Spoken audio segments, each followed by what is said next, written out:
歡迎嚟到講牛澳洲生活。大家好，又係咧我哋牛哥牛嫂嘅 channel 啦。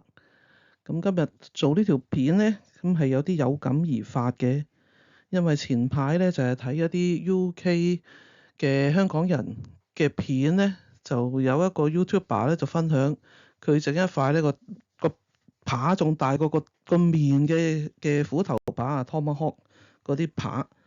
咁然之後喺佢嗰個 video 嘅留言裏邊咧，有人寫要自己煮嘢真係慘。咁我就想同大家分享下咧，要自己煮嘢係咪好慘咧？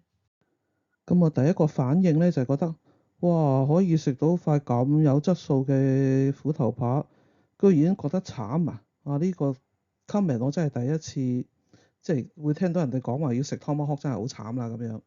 不過諗深一層咧，咁佢嘅重點就係我過時過節要自己煮好慘。咁喺香港可能過時過節咧，你就唔係自己煮，就係出邊去食。不過你覺得出邊食嗰塊扒同嗰個 YouTuber 煮嗰塊扒有冇得比咧？我覺得冇得比啦。咁但係我亦都即係再諗深一層，咁有啲人覺得煮嘢好慘，咁唔出奇嘅。咁正如我都覺得咧，如果你要我活喺個好似監獄咁裏邊，呢樣唔準講，嗰樣唔準講，諗都唔俾你諗啊！有時咁邊樣慘啲咧？呢個就因人而異啦。咁移民去外地咧，要煮嘢咧，就呢樣的，而且確需要去學識嘅，去適應呢一個新嘅環境。因為好多時英美澳加紐呢啲熱門移民嘅地方咧，其實出街食咧都係唔算好方便，選擇亦都唔算好多。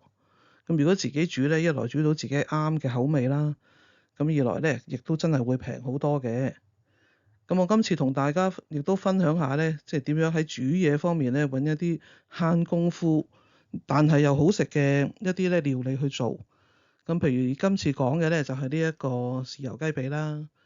咁呢一包嘅呢個係 free range 嘅雞髀，咁就話明自己咧就係冇呢個 antibiotics 冇抗生素啊，冇 hormones 嘅。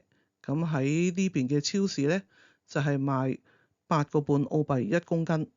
咁呢一包咧大概係1.1公斤左右啦，咁就賣9個幾，差唔多10蚊澳幣啦。咁一包呢一啲雞髀咧大概有8至9隻啦。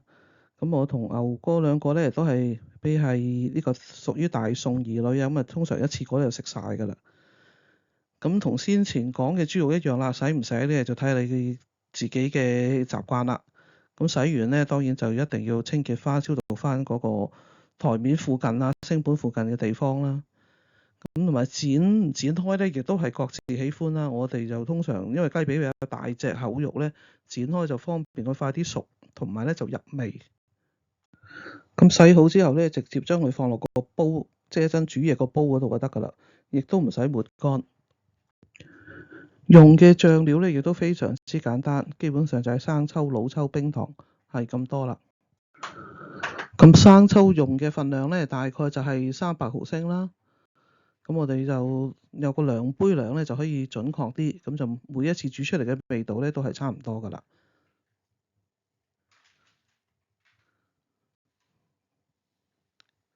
就喺呢一度啦。咁老抽咧就係加多100毫升嘅老抽，咁直接加落去頭先嗰杯豉油嗰度咧就 OK 㗎啦。咁我哋嘅 principle 咧就係盡量洗少啲嘢啦。雖然有洗碗碟機，咁但係唔使洗咁多嘢咧，都係慳功夫嘅。咁最後咧就加埋少少冰糖啦。咁大致上咧都係一個湯羹咁上下多嘅份量啦。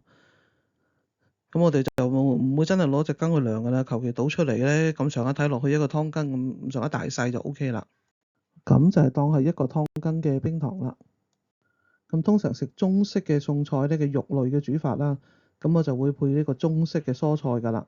咁基本上即係綠菜啦，用啲油啊、水啊渌好個菜咧，落少少蠔油就 OK 啦。咁呢一大烹咧就係我後院種嘅菜啦。其實喺之前嘅片咧，喺大家介紹過呢個 garden bed 裏邊咧就有唔同嘅種類嘅蔬菜。咁嗰次叫大家數下幾多種咧，結果冇人答我啦。咁我大致上呢一 part 咧就會有一啲叫做Rainbow 嘅君達菜啦，你叫做嚇咁，同埋咧就有啲小棠菜啦。咁啊，翻去個雞髀嗰度先，咁就係頭先洗好個煲雞髀啦，加冰糖啦，加埋嗰兜豉油啦，咁就已經係基本上完成我哋嘅調味㗎啦。咁加完豉油之後呢，一陣仲要加啲水嘅。你有興趣嘅話呢，亦都可以加啲紹酒或者係葡萄酒啊，即係有少少酒呢，酒香味咁。咁撈完有味嘅嘢呢，跟住就加水啦。咁水其實好簡單，個份量呢就基本上係 double 你嗰啲調味料，再加多少少呢，令到佢完全吸過晒個雞髀嘅面，咁就 OK 㗎啦。咁加好晒水呢，咁我哋就可以預備開始煲㗎啦。咁一開始嘅時候呢，就煲到佢滾啦，就可以用一個大火，令到所有嘅汁料呢都滾晒。咁滾咗之後呢，大概我諗你滾1分鐘左右就已經夠㗎啦。跟住呢，就係要吸住個蓋，收慢個火。咁然之後呢，再慢火浸多佢1分鐘到啦，又係。咁其實呢1分鐘呢，就令到佢嗰個主要係個煲裏邊呢，就係充滿晒蒸氣呢，同埋夠晒熱。咁然之後呢，就可以熄火㗎啦。咁熄火就喺度等就得㗎啦。基本上煮嘅過程就係得咁多嘅啫。咁所以點解我話慳時間呢？就係咁解啦。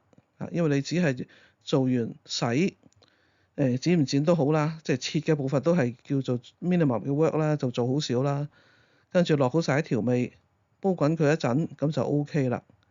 咁中間嘅時間呢，你就可以做其他嘢啦。咁我哋移民咗去外地，即係好幾年啦。咁喺煮食方面呢，其實都越嚟越精簡啊。咁開始即係嘅時候呢，就會煮啲比較又炒又食啊，比較大龍鳳啲嘢啦，所謂。咁而家傾向呢，就好多時就一係就擺落焗爐焗，一係呢就好似呢啲咁浸熟佢，中間一大段時間可以攞嚟做其他嘢。咁我諗，正如我一開頭講啦，咁我哋去到外地移民咗嘅人呢，我哋要適應新環境。咁喺香港嘅人，何嘗唔係要適應呢個美麗新香港呢？以前呢，你對社會啊不滿啊，有咩事你都可以出聲發聲，或者揾人幫你發聲。有傳媒係咪有議員？依家呢，大家都需要適應一個新嘅沉默啲嘅香港啦。咁頭先個雞髀呢，熄火之後，我哋等30分鐘，跟住就可以翻嚟睇下個雞髀㗎啦。好，30分鐘啦，咁你翻嚟睇下呢，其實呢啲雞髀呢就已經完全熟晒㗎啦。咁亦都呢，樣夠唔夠上色呢？因人而異啦。咁我又聽聞話有一啲煮食嘅 KOL 呢，就話你嗰個雞髀個皮呢，就要捽乾淨佢呢，就會上色好啲。不過作為慳功夫嘅原則底下呢，當然顏色呢就冇味道咁重要嘅，味道好就得啦。俾大家睇下個雞髀嘅內部呢，係啱啱好熟嘅，30分鐘呢係 OK 嘅，仲保留到呢好多肉汁，yummy 嘅。咁有咁野味嘅豉油髀呢，最好就梗係要送飯啦。嗱，見唔見到啊？熟晒㗎。咁雖然話要低呢個 carb 啊，呢個低碳水飲食，咁但係食咗一大紮菜之後呢，食少量嘅飯呢，咁啊血糖呢都唔會影響太過多嘅。同樣嘅做法呢，當然可以用喺呢個雞翼啦，就可以做成一個豉油雞翼啦，咁就多一味餸啦。咁豉油雞翼呢，你可能可以唔使滾咗之後再滾1分鐘，基本上一滾熄火就 OK 啦，因為雞翼呢就比較容易啲熟。咁同埋雞翼細隻呢，其實會比較上色會靚啲嘅，你見到。最後呢，都想俾大家睇下呢，我哋上一集講嗰個豬肉嘅預製菜啊，呢個呢就係擺咗喺冰箱之後呢，幾個禮拜之後攞翻出嚟溶雪，再翻熱之後食㗎啦。咁其實呢個肉質呢，同啱啱整嘅時候真係差唔多嘅，仲係充滿肉汁，加啲泡菜呢，簡直就好似喺韓國餐廳食嗰個有一個咁嘅餸嘅，就係類似啲咁嘅滷水嘅豬肉啦。咁然之後加一紮泡菜呢，咁就係可以係即係一個韓式嘅菜式嚟㗎啦。今日嘅分享就到呢度啦，咁多謝大家嘅收看。